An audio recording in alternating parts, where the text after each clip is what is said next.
So we have the Classico coming up this Sunday, right? Let's go ahead and talk about the Classico. It's the first Classico of the season. If Barcelona wins this Classico, it will be 5 Clásicos in a row, right? So I wanted to ask you real quick. Some of the questions I want to ask you is, of course, predictions. I want to ask you scoreboard, form for both teams, and I want to ask you if you believe that the pressure is more on Real Madrid, the fact, given the fact that they play at home, they have to win pretty much. And do you think Barcelona can win a 5th Clásico in a row? What do you think? Yeah, so I guess we can start with the form that both teams come in, because I think both teams are coming in pretty unconvincingly. Okay. I would say both teams. I don't think either one of those teams are convincing. But I want to focus on Barca for a little bit. Okay. Because I think, if we compare this Barca to last season's Barca, there's a huge difference. Mm-hmm. I think there's a huge difference. And it's not just the defense. We can say, oh, Inigo Martinez is not there, that's why. No, not just that. I think it's also the way the team pressures. Okay. I think it's also the way the team is coming out from the pack. Right? It's just not the same anymore. And the way Flick wants Barca to play, unfortunately, the players need to give their 100%. Yeah. Because if they don't give the 100%, then mistakes that have been happening so far are going to happen. Because it's a very risky game that he likes to play, right? With the high line, going forward, exposing your back a lot. Yeah. So I want to say that, if we compare, for example, going to this Classico, right?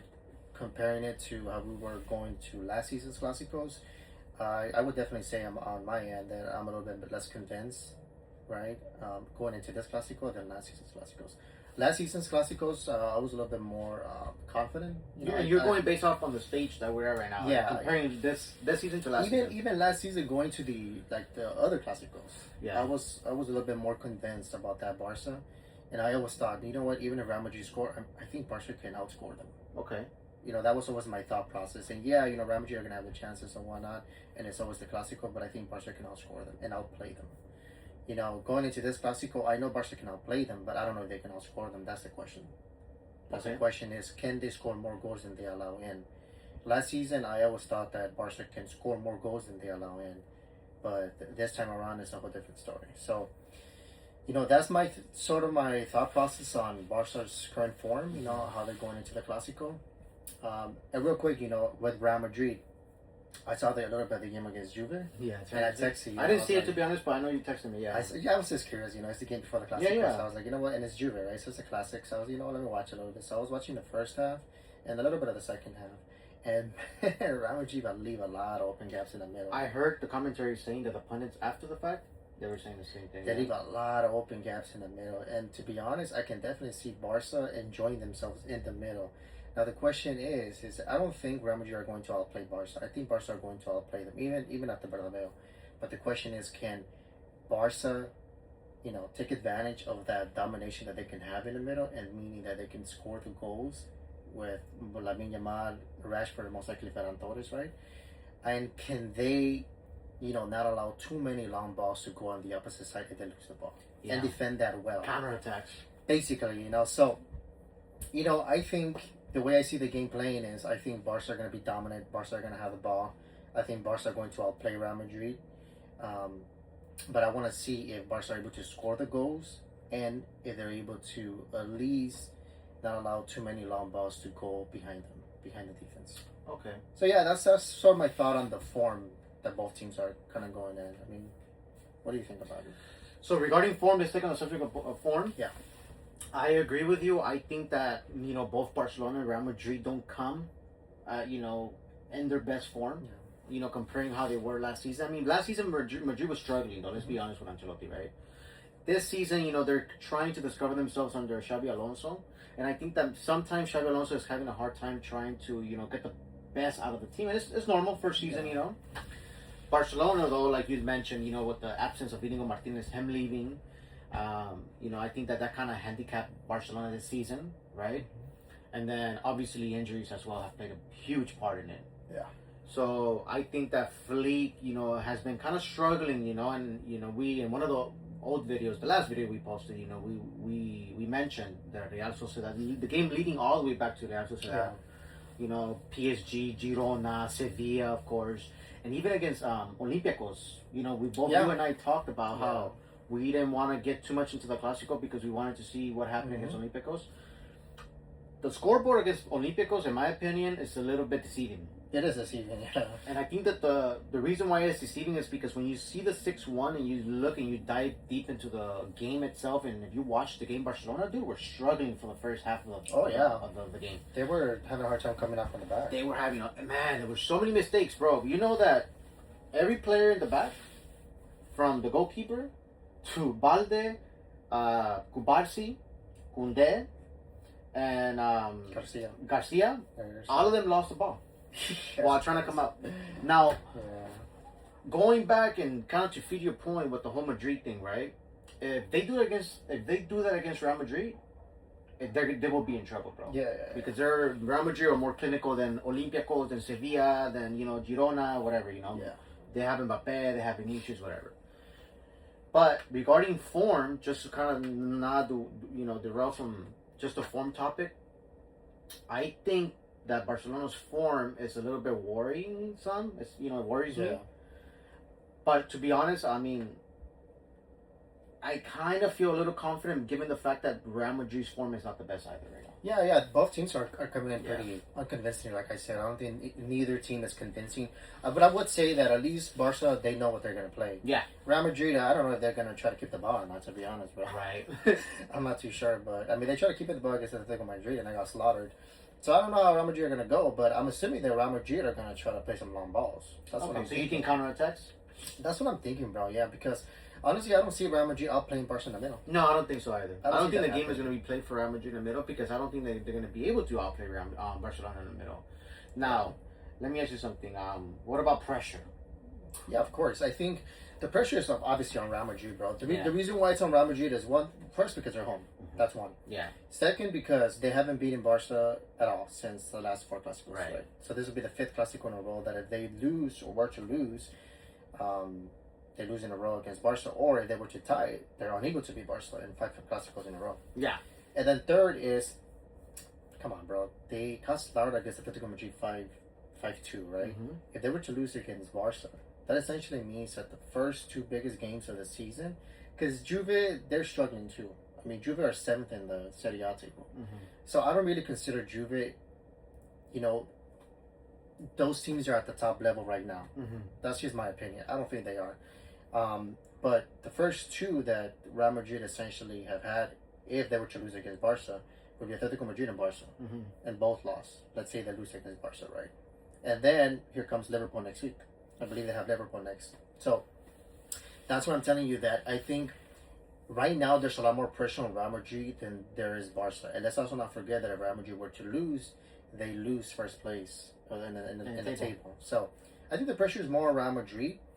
Do you think that plays a factor in the game, though? It does, in of your course. opinion? Yeah, I think it does. I think it does because, at the end of the day, Real Madrid, they have an impatient fan base. Oh, yeah. So at the stadium, if they're not doing good, they're going to start getting booed pretty quick. Do you think that pressure that Madrid is going to get or have, coming into this game, do you think it helps Barcelona? It does. I think it does. But not really, bro, because... You don't think so? I think it does, but I'll let you say why you don't think so. Yeah, it's because the reason why I don't really think it is going to help Barca, bro, is because I feel like this season Barca have just been... I don't know. They've been getting themselves into trouble. But to be honest, bro, I prefer Barca going into a game where a lot of people are doubting them. Oh, that's true. Like underdogs, you mean, right? Yeah. Instead of, well, they are underdogs right now. Right. I think a lot of people are saying I prefer that. You know why? That's because it's like, okay, cool. You guys think we're underdogs? Let's go ahead and play, and we're gonna see what's up. So for me, I prefer that. I sometimes don't. It's kind of hard. The favoritism. Yeah, the favorite when they play them as a favorite. Favorites. Like because you gotta live up to the expectation, bro. Yeah, like last season, I remember when we were going to the last Classico, and a lot of people were saying that it was gonna be a slaughter from Barca to Real Madrid, and that was not the case at all. Yeah, it was a 4-3. Could have been a 4-4. Very narrow game, bro. Yeah. But if you go back to the first Classico, when Barcelona played at the Bernabeu, everybody was saying that Real Madrid was gonna win. Yeah, they were saying that Real Madrid were gonna win that game. So look how Barcelona performed. That's true. Right? So you kind of have 2 examples. So for me, I think real quick, and 1 year later, it's the same thing. Yeah, basically. So for me, I think that I prefer this. Not the favorite tags coming into the Classico. That's true. So I think that the pressure is going to be more on Madrid, and I think that the pressure affects Real Madrid more than what is going to affect Barcelona. That's true because they're at home, especially because they're at home. Because they're at home. And like you said, the fan base, bro, as it should be. You know, you don't want to lose five games to Barcelona, bro, in a row. Yeah, that'd be 5 Clásicos. It's like us losing, you know, Barcelona losing 5 games in a row to Madrid. We're gonna be like, yo, what the hell, you know? Especially given the fact that, let's say that Real Madrid lose the Classico in a humiliating form, in a humiliating way. You know they're gonna be like, yo, what the hell? They're gonna start turning on Xavi Alonso. Yeah, the pressure's gonna increase on Xavi Alonso. So that's pressure, right? Let's talk about some players that aren't gonna be there. You know? Yeah, we can talk about the lineups and the injuries. Yeah, okay. Let's talk about both. So let's go with the injury list, right? So for Barcelona, we're not gonna have Lewandowski. He's not gonna be there. It's confirmed that Rafinha's not gonna be there. Confirmed another month. He's gonna be out. Yeah, so Rafinha, Lewandowski are not gonna be there. Gavi, of course, we know he's not gonna be there. Joan Garcia, the goalkeeper, is not gonna be there. And Koundé supposedly, I don't know if it's true or not, but I saw a report today that he missed 2 training sessions leading up to the Classico. Yeah, so he hasn't trained. I forget how many days he's missed this week, but okay. I heard 2. Okay. I heard 2 training sessions. He's missed a couple of training sessions because he's been having some pain. Yeah, some discomfort. Yeah, some discomfort, some pain. So let's see if he's there. And then the Jong too. The Jong was off for like about 3 days. I think he had like a stomach bug. Yeah, he had a gastroenteritis, I believe. So he was off for like 3 days, but I think the Jong's gonna make it. Yeah, I think he's gonna make it, bro. So essentially, Barcelona are not gonna have Joan Garcia and Rafinha and Lewandowski as their starters. And Olmo. Oh, and Olmo, but Olmo, I don't know. I forgot about Olmo. But anyways, so that's it. And then on Real Madrid, who do Real Madrid have injured? I think. I don't know about Real Madrid's injury list, but I do know that they have obviously Mbappe. Asensio, I guess was a doubt, but I think he got the clear. Oh no, he played against Juve. Yeah, he got the clear. I think this was leading up to the Classico. People were wondering if he was going to be able to make it, but he got the clear. Yeah. I don't think Rudiger is injured. I'm not too sure. Oh, I think Rudiger's out, but they have Militao though. Okay, they have Militao. Because Militao played on. Oh, there you go. I think. Yeah, you're right, Militao, right? But then also Alexander-Arnold, and I think he came back. But I don't know if he's going to start, and why should he? Yeah, he's available though. He's available. I think Carvajal is out, right? I'm not too sure if Carvajal is out. I don't know, but I think who gives a damn about Real Madrid's injury list? But they don't have that many. I don't think they have as many as Barcelona. Yeah, I think Barcelona have more vital players, you know, on paper who are out compared to Real Madrid. So let's just focus for now on the injuries of Barcelona. So now that we know who's injured. The lineups? Give me the lineups. Give me your potential lineup. Yeah, so I think for Barca... Sorry to cut you off real quick, but give me your potential lineup given Firmín's form that you saw against Of course, We'll get there, yeah. So I think goalkeeper Szczesny is going to start, and then for right back, I have a feeling he's going to go with Eddie Garcia. Do you think Eddie Garcia? I think so, yeah. I think he's going to go with Eddie Garcia because I think Koundé has missed a couple of training sessions. Okay. That's 1. And then 2, Koundé has not been doing good. His form has not been good right now. Koundé was off against Olympiacos in the first 30 minutes. So, yeah, okay. I actually hope he goes with Eddie Garcia because I don't want to see Eddie Garcia as center back, bro. He's been kind of struggling as center back, bro. Yeah, now if we see Eddie Garcia, I'm going to say this right now. I think if we see Eddie Garcia as center back, I think Real Madrid are going to score a lot of goals. Yeah? I think so, bro. More than you will see Araujo? Yeah, definitely more. I agree with you. I think in this Classico game, I'd rather see Araujo starting than Eddie Garcia, to be honest. So I'm thinking and I'm hoping that he was with Eddie Garcia as right back, starts Koundé on the bench, and if Koundé needs to come in, he can come in. I think he's going to go with Kubarsi on the left, and I think he's going to go with Araujo on the right. Okay. So that's what I think he's going to do, and he's going to go with Balde. Balde over Martin? Yeah, I agree with you. Yeah. I think that's going to be the defense for Sunday's Classico, and then in the middle, I want to say he's going to start De Jong. Yeah. But I wouldn't be surprised if he starts Casado with Pedri. Would you start Casado, De Jong, and Pedri together? No, because I think you cannot dismiss the game that Fermin had. But if you start Casado, Pedri, and De Jong together, I think you can kind of put Fermin still in on the left flank and put.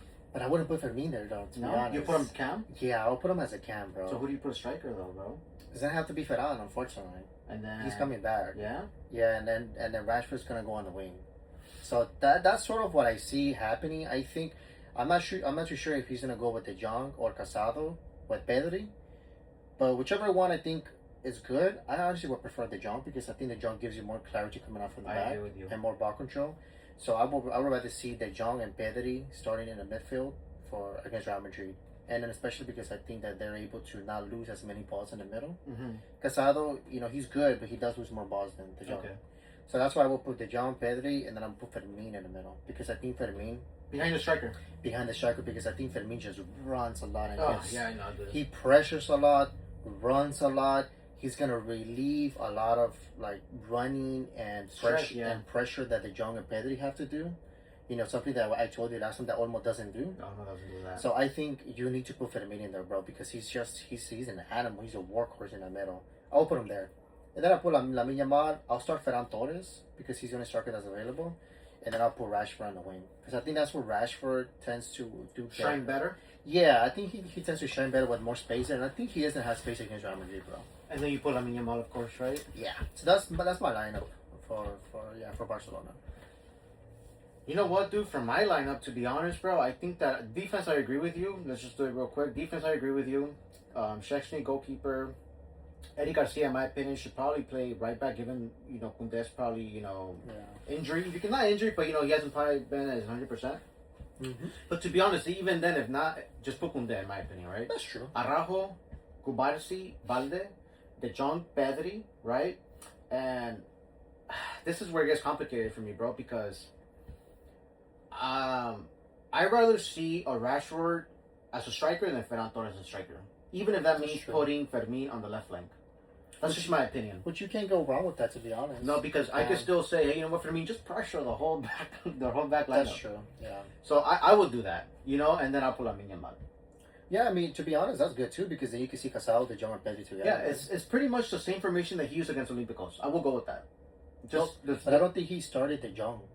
Yeah, didn't he start all three of them together? No, he didn't. He put De Jong in the second half, and he took out. Oh, you're right. Yeah. So against Olympiacos, real quick, who did he play up there? He put our Dro, which I like. There you go, Dro. That's the missing player. I like Dro a lot. Yeah, Dro was good, dude. Dro was good, but he took him out in the first half. Yeah, first half. And I think that's when I think he put De Jong. Yeah, that's when okay. Yeah, but then that's when he initially played with De Jong, Pedri, and Casado together. But I don't think he's putting Dro in the Classico. No, I don't think. I think Fermin is going to start the Classico for sure. I think Fermin starts the Classico. So that's why I think maybe you're going to see Fermin in the middle. But like you said, honestly especially because Ferran is coming back from an injury, so he probably doesn't have that much playing time. Bro, if Ferran played horrible before the injury... Imagine Ferran on form still sucks ass. Imagine Ferran coming back from an injury, Imagine he scores a hat-trick. Takes off his shirt like Asensio.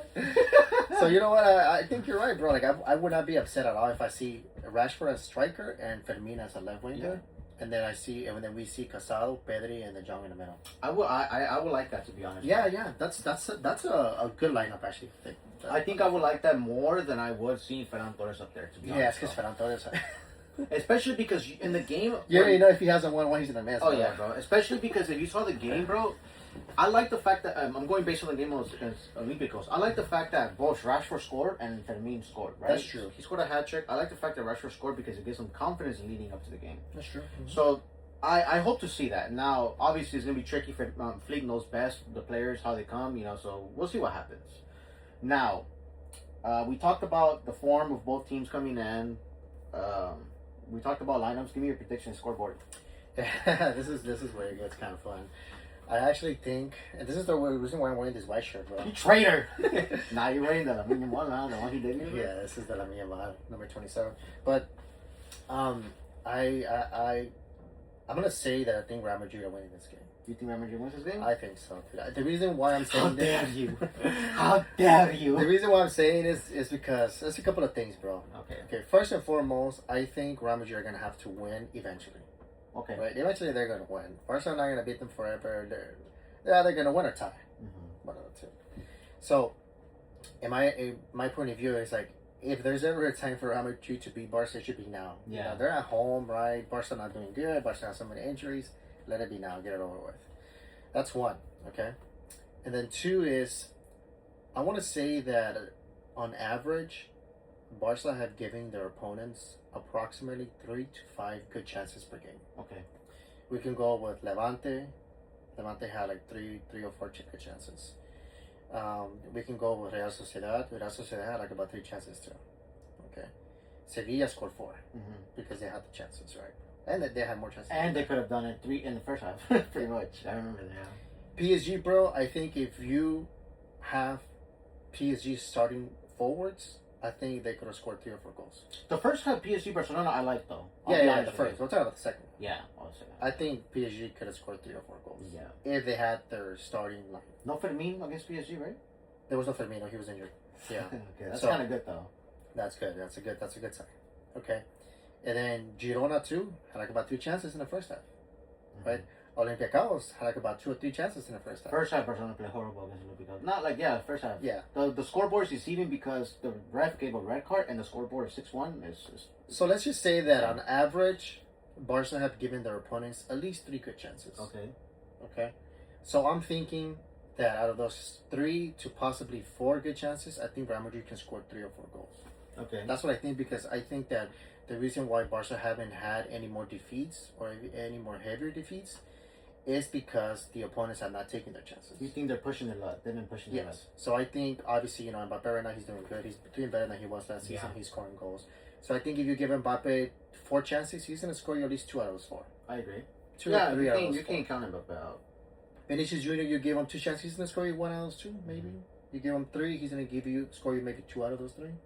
So that's what I'm telling you. I think in this game, unfortunately, it sucks to say it, but I think But we're being realistic. You're being realistic. yeah, no, I'm being That's your honest realistic, opinion, and this is based on my assessment. You're not delusional. We're not those delusional, egotistic fans that we think that Barcelona is going to win every single game. Oh Like, yeah, let's be honest. Barca. I just see all I see is just the positives. No, we gotta see the negatives too. So I'm going based on that information that I've gotten this season from watching Barca's games, and I think Real Madrid are going to have 3 to 4 good chances, and that's why I think Real Madrid can score 3 to 4 goals. Okay. So I see Real Madrid.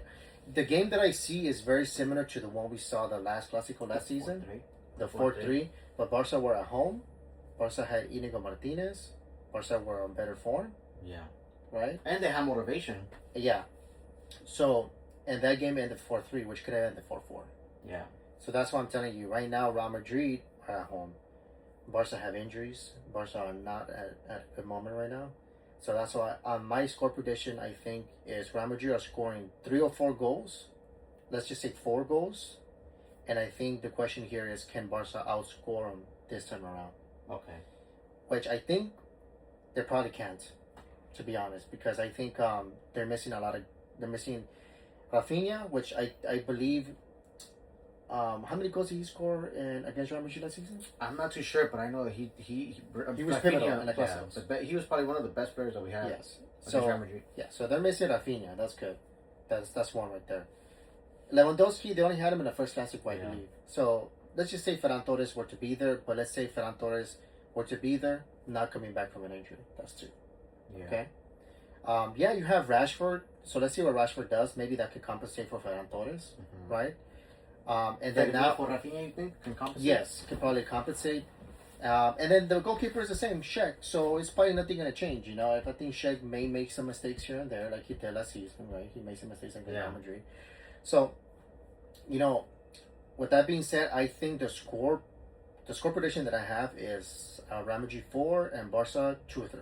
So Real Madrid winning by 4-2 or 4-3, and I also would not be surprised if I see a 3-3 or 4-4. Okay, so you're going for a draw, or you're going for a high scoring draw, or if not, I'm going by a 1-2 goal win margin by Real Madrid.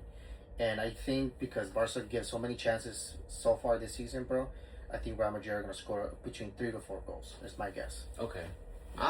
When it comes to score predictions, bro, I'll be honest with you. It has nothing to do with me thinking that being delusional. It's just my honest opinion. I could be wrong, of course. We're not damn future tellers. Look, I think that Barcelona can draw the game. Yeah. But I can also see Barcelona edging out the win. Right? Just like 1 goal, maybe. Yeah, by maybe 1 goal, 2 goals, right? I don't think it's going to be a very high-scoring game. Maybe that. Right? And I'm going to tell you... you mean like the difference-wise, Yeah, right? no, even overall. No, okay. So you think it's going to be like maybe... 2-1. I think 3 goals between both clubs. 2 goals between both clubs. I can see a draw, whatever it is, Okay. The reason why I think that, let me explain it to you, right? I think that the pressure is more on Real Madrid than it is on Barcelona, right? What do I mean by that, right? Last season, they couldn't beat Barcelona 4 times. Now, we go to this season, Real Madrid gets a new coach, Xabi Alonso. They want to go ahead and get revenge, right? In a way they do, because they don't want to lose 5 Clásicos in a row. Even if they don't lose 5 Clásicos in a row, they don't want to go and say we haven't beaten Barcelona for 5 games in a row, right? They're playing at home, right?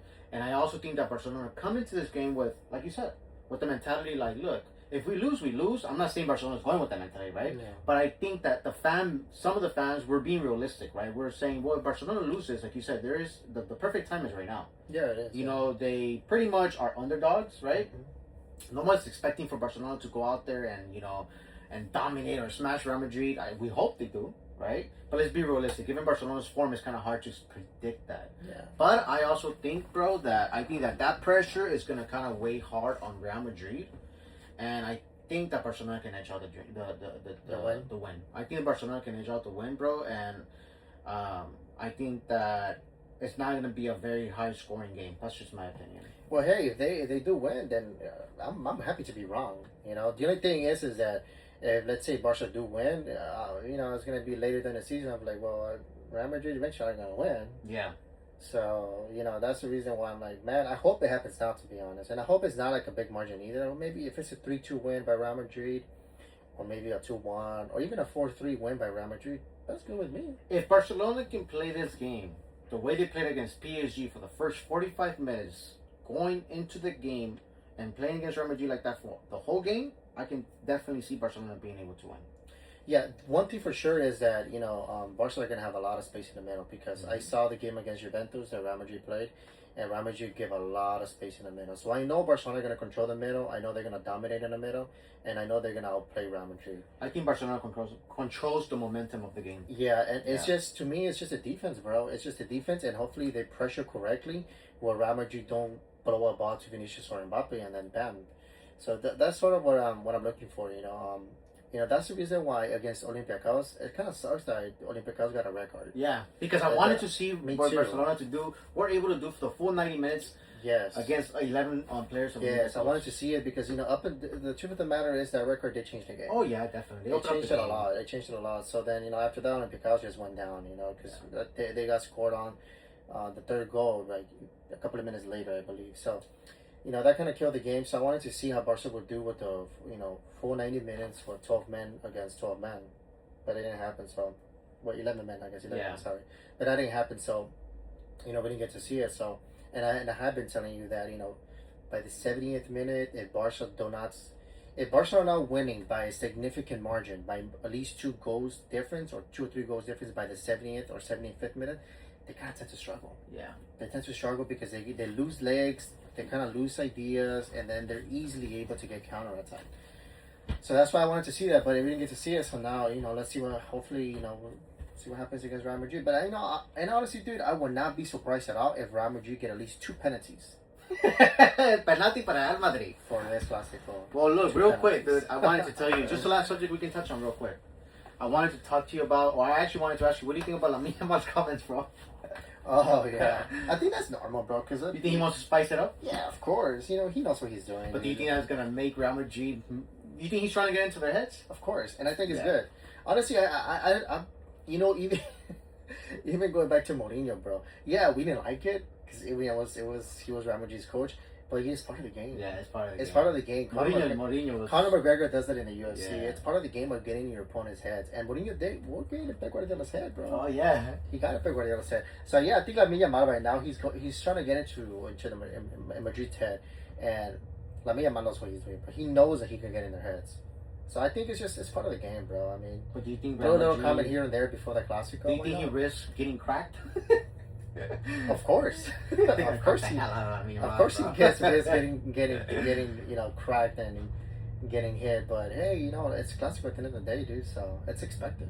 Well, let's see what happens. You know, look, whether Barcelona win or lose, we'll make another video reaction, right? Yeah, we'll see how it goes, because if Barca gets slaughtered, bro, I ain't talking. I don't know. No, we have to, bro. We have to see what went wrong, you know? We have to break down the game, and it's just a Classico, you get me? That's true, yeah.